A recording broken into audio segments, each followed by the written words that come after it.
Hi, everyone. Greetings. We're on page 102 of the Pure Worship book.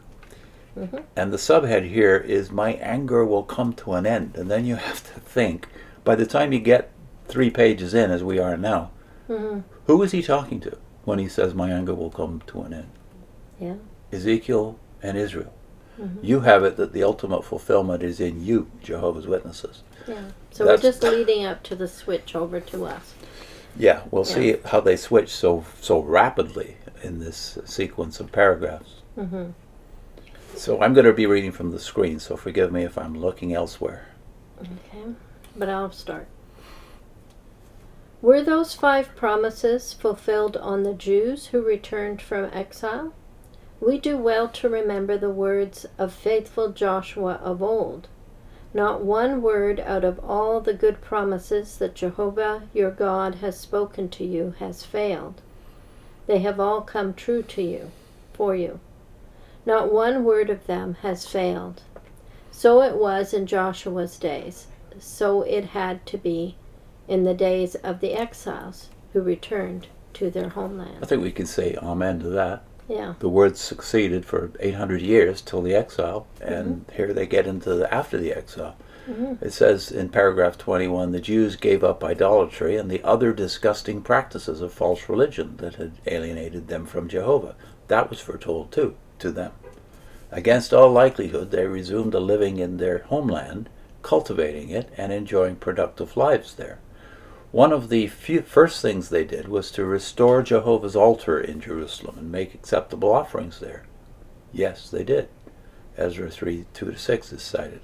Jehovah blessed them with fine spiritual shepherds, such men as the faithful priest and copyist Ezra, governors Nehemiah and Zerubbabel, high priest Joshua, and the courageous prophets Haggai, Zechariah, and Malachi. And we can say amen to that. He did that. He raised up, as he prophesied he would, we'll see that in a minute, faithful men, a remnant. As long as the people remained responsive to spiritual direction and guidance, they enjoyed a unity unlike any they had known in a long time. Granted. But where did they go with this? We'll read the scripture they're citing, Jeremiah, in a minute. Without question, the initial fulfillment of Jehovah's restoration promises was encouraging. Still, that fulfillment was really only a foreglimpse of something much greater. How do we know that? Well, the promises were conditional. Jehovah would fulfill them only to the extent that the people remained obedient and responsive. In time, the Jews again became disobedient and rebellious. But as Joshua pointed out, Jehovah's word always comes true. So the promises would see a greater, more lasting fulfillment.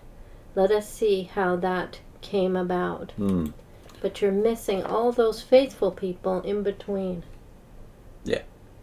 So you grant that, well, they received the promises because they were faithful, but you haven't explained why the rest of the nation received the promises, i.e. they're in the land for 800 years, and then they go back to it again after the exile. So he's fulfilling his promises not just to the faithful ones, but to the unfaithful. Yeah. Do you not see that? At least in certain generations that would be true. And actually in every generation, no matter what, there's always going to be some that are not faithful. Of course there are. Just like in every time, in every organization, including the Watchtowers. There are some people who are not going to be faithful Jehovah's Witnesses. Does that cancel the promises for the faithful ones? Again, according to your thinking? Even the word faithful here is mischievous. Yeah. Because what does it mean to be faithful? Certainly Nehemiah, the people you're naming here, Ezra, Nehemiah, let's start there. They don't consider themselves faithful. They consider themselves part of the unfaithful nation that has been unfaithful to God. They don't see it democratically, as if you can take numbers at any generation as 86% faithful in this generation, only 42 in this one. Yeah. That's not the way they thought. They thought if we sin, that is, if the majority sin, we are to blame. Yeah. This collective way of thinking. The Watchtower only takes the part they like of that, namely that if you're in the right religion, somehow that is factored in by God in saving you as an individual because you're in the right place. Well, Israel had that collective idea too, but they thought of the sin as also a collective guilt. And when God raises up shepherds for them, or prophets for them, are they in obedience and so they're getting a blessing? Or is it because they're not obedient that he raises up good men? Within that community. Yeah. Yeah, that's right. That's right. So the sentence that's really mischievous here is the one about conditional. Is that even true in that third paragraph? Yeah, it said, well, the promises were conditional. Jehovah would fulfill them only to the extent that the people remained obedient and responsive. That doesn't make God a promise keeper.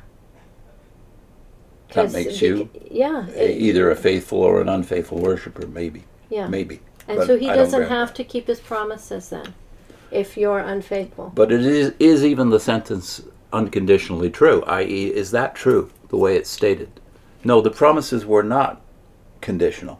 Mm-hmm. Some of them were, the ones that belong to the law covenant, but the land promises and the adoption of the nation, the great nation promise of Genesis 12, is not conditional. Yeah. Read Genesis 12, 1 to 9, and the 7 promises that are in the first 3 verses of Genesis 12, and 13, that is chapter 13. Read that and ask yourself, are these conditional promises?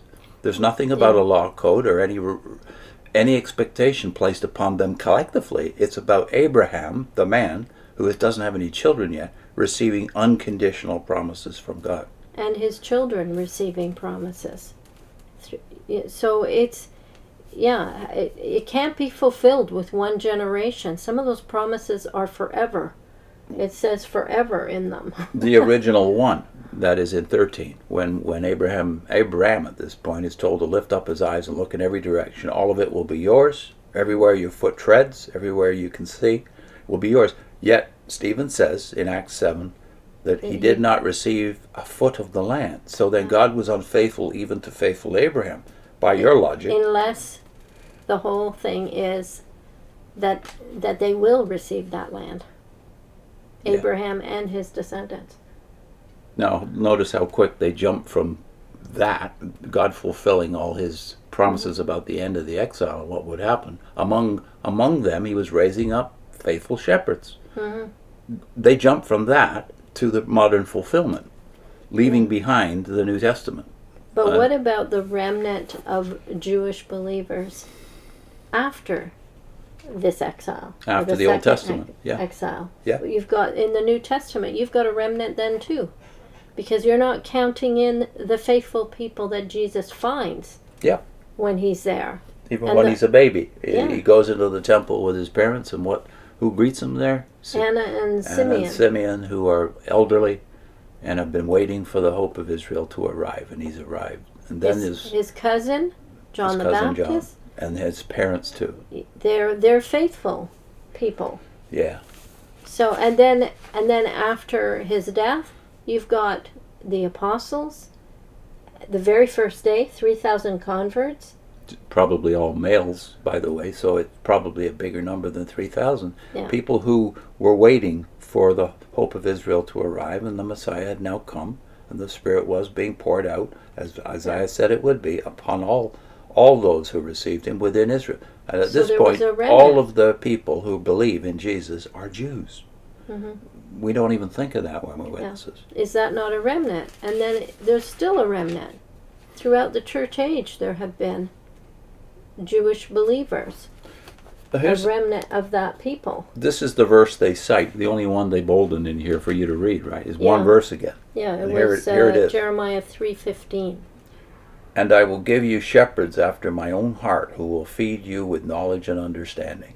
Well, God has continued to be faithful to that. Just look at the last, not only the New Testament period, when all of the writers except one were Israelites, Jews. Mm-hmm. And Luke himself is emphatic that, his Gospels begins and ends with the temple, with Zechariah in the temple, and at the end, don't leave Jerusalem until power from on high is poured out upon you.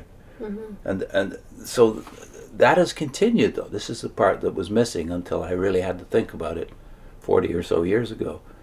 God raised up in the last 5-6 generations Jewish converts like Franz Delitzsch, Adolph Saphir, David Barron, Alfred Edersheim.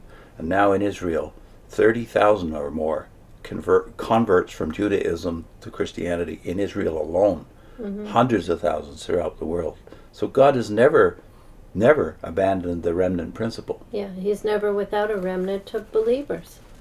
And that later in Ezekiel, in chapter 36, this becomes a shadow of the promise that one day he will pour out his Spirit on the whole nation. Why else have they been preserved to this day? What is our link? We have a link from Saphir. Church had dark ages just like Israel, but Christ always worked through a faithful remnant. So that is one of these four great Christian teachers who were converted from Judaism. The ones we just mentioned, Adolph Saphir, about, well, we got a whole playlist from him, right? His amazing book. Yeah. The Divine Unity of Scripture, where he shows that God has been consistent from the days of the patriarchs through the Exodus, through the exile. Even after 70 AD, he's been consistent and faithful to his covenant with Abraham. Not the law covenant, the covenant with the patriarchs. Amen. See you next time.